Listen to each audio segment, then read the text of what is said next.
பிரிந்த கணவன் மனைவி ஒன்று சேர கணவன் மனைவி வசியம், தொழில் வசியம், மாந்திரிகம் சம்பந்தப்பட்ட அனைத்து பிரச்சனைகளும் சவால் விட்டு தீர்க்கப்படும். தொடர்புக்கு 9385616574. ரெட்ரோ ஆன்மீகம் நேயர்களுக்கு அன்பு வணக்கம். நான் ஜோதிடர் குரு வரதராஜ பெருமாள்.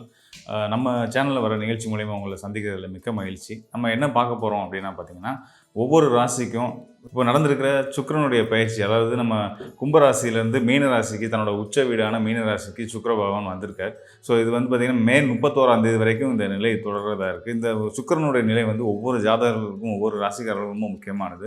ஏன்னா சுகபோகங்களையும் வாழ்வியலுக்கு ஆன அனைத்து வசதி வாய்ப்புகளையும் இன்பங்களையும் கொடுக்கக்கூடிய ஒரே கிரகம் யாருன்னு கேட்டிங்கன்னா சுக்கிரன் தான். அதே நிலையில் வந்து தன்னோட பகையாளர்களுக்கு பகை ராசிக்காரர்களுக்கு இவரை போல் வந்து ஒரு கடுமையான ஒரு துன்பங்களை கொடுக்கக்கூடியவரை நம்ம பார்க்க முடியாது. இந்த மாதிரியான மிக முக்கியமான ஒரு பலன்களை கொடுக்கக்கூடிய இந்த சுக்கிரனோட நிலை ஒவ்வொரு ராசிக்காரர்களுக்கு எப்படி இருக்குன்ற பற்றி பார்க்க போகிறோம்.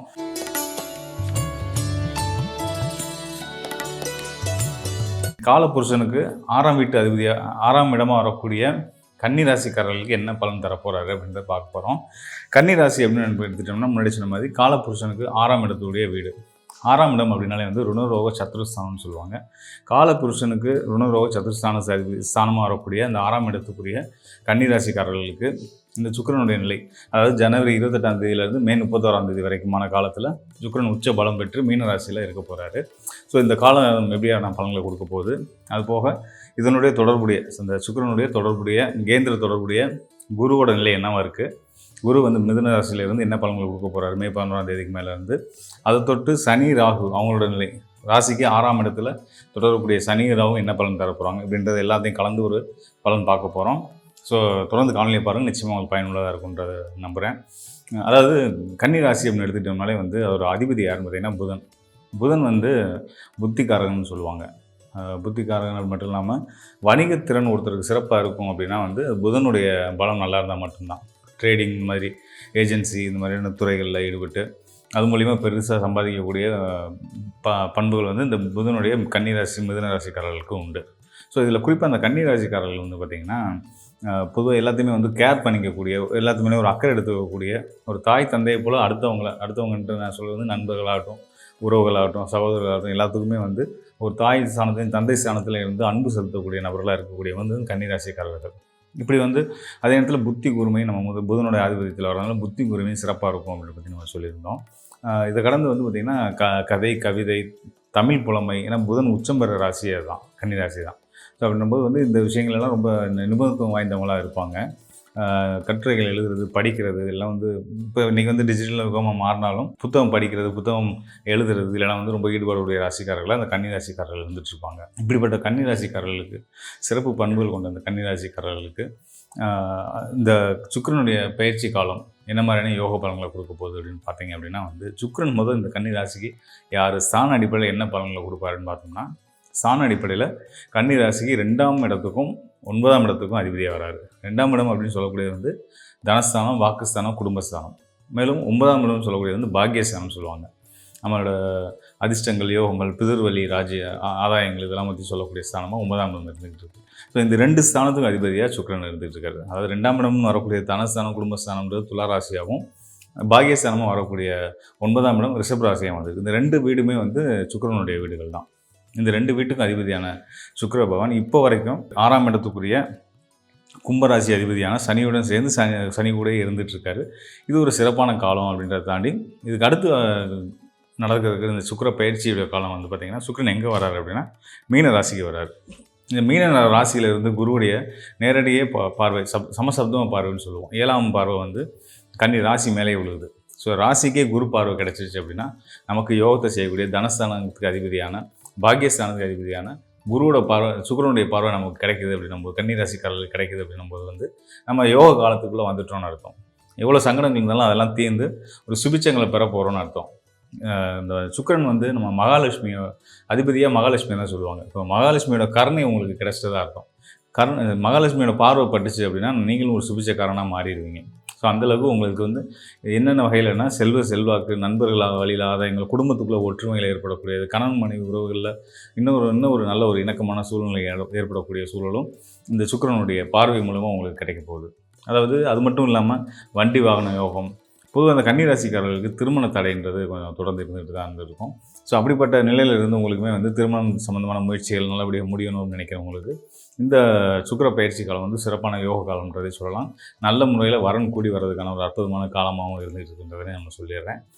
முன்னாடி சொன்ன மாதிரி சுக்கிரனுடைய நிலையை தாண்டி இன்னும் சில மே 11ஆம் தேதி நடக்க இருக்கக்கூடிய குருவுடைய பயிற்சி காலமும், ஏப்ரல் 26ஆம் தேதி நடக்க இருக்கக்கூடிய ராகுடைய பயிற்சியும் வந்து நம்ம கவனித்து பார்க்க வேண்டியது இருக்குது.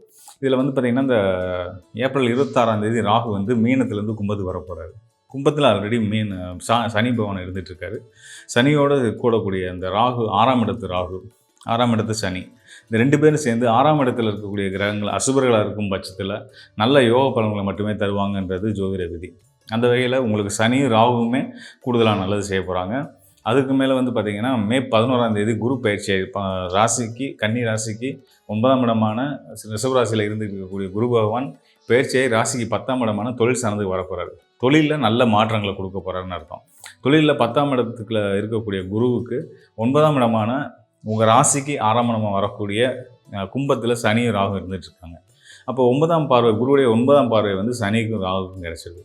ஸோ சனிக்கும் ராகுக்கும் 9ஆம் பார்வை குருவுடைய 9ஆம் பார்வை கிடைக்கும் பட்சத்தில் பணப்புழக்கம் அதிகரிக்கும். தொழில் சார்ந்த முன்னேற்றங்கள் வந்து அடையிறதுக்கான ஒரு காலமாகவும் இருந்துகிட்டு இருக்குது. குறிப்பாக வந்து இந்த தொழிற்சாலைகள் இந்த இண்டஸ்ட்ரியில் நடத்தக்கூடியவங்களுக்கு தன்னோட தொழிலை விரிவுபடுத்துறதுக்கான ஒரு காலமாக இருந்துகிட்டு இருக்குது. நிறைய பேருக்கு அடுத்தடுத்த கிளைகள் தூங்குறதுக்கான ஒரு காலமாகவும் இந்த குருவோட நிலையும் சனியோட நிலையும் உங்களுக்கு இருந்துகிட்டு இருக்குது. ஸோ இந்த வகையில் உங்களுக்கு யோகத்தை செய்யக்கூடிய சுபகிரகங்களான சுக்கிரனும் வியாழனும் நல்ல பலனை தயாராகிட்டாங்க. அதே நேரத்தில் அசுப கிரகங்கள்னு சொல்லக்கூடிய ராகுவும் சனியும் உங்களுக்கு 6ஆம் இடத்துல இருந்து நல்ல பலனை தராங்க. இதில் வந்து அசுபர்னு நம்ம சொன்னாலும் சனி வந்து கன்னி ராசிக்கு பாக்கியாதிபதி யோகாதிபதினு சொல்லுவோம். 5க்குரிய யோகாதிபதி, பூர்வ புண்ணிய ஸ்தானாதிபதி.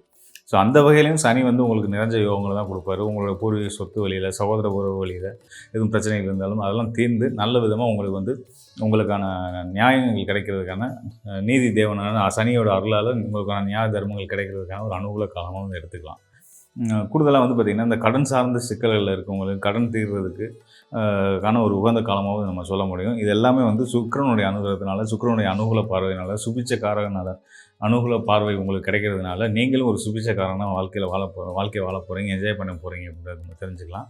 நீங்கள் ஆசைப்பட்ட விஷயங்கள் எதுவாயினும், என்ன வாங்கணும், புது வண்டி வாங்கணும், அதில் தடை இருந்துச்சு அப்படின்னாலும் சரி, வீடு மனை வாங்கணும், சொந்த வீடு வாங்கணும் அப்படின்ற முயற்சிகள் இருந்துகிட்டு இருந்தீங்கனாலும் சரி, அது எல்லாமே உங்களுக்கு வந்து நல்லபடியாக கைகூடி வர்றதுக்கான ஒரு அற்புதமான காலமாக இருந்துகிட்ருக்கு. பொதுவாகவே இந்த கன்னிராசிக்காரர்களுக்கு கடன் சார்ந்த பிரச்சனைகள்ன்றது வந்து இயல்பாகவே இருந்துகிட்டே தான் இருக்கும். அது எதனாலன்னு கேட்டிங்க அப்படின்னா, இந்த ராசிக்கு 3, 8க்குரியவனா செவ்வாய் வருவார்.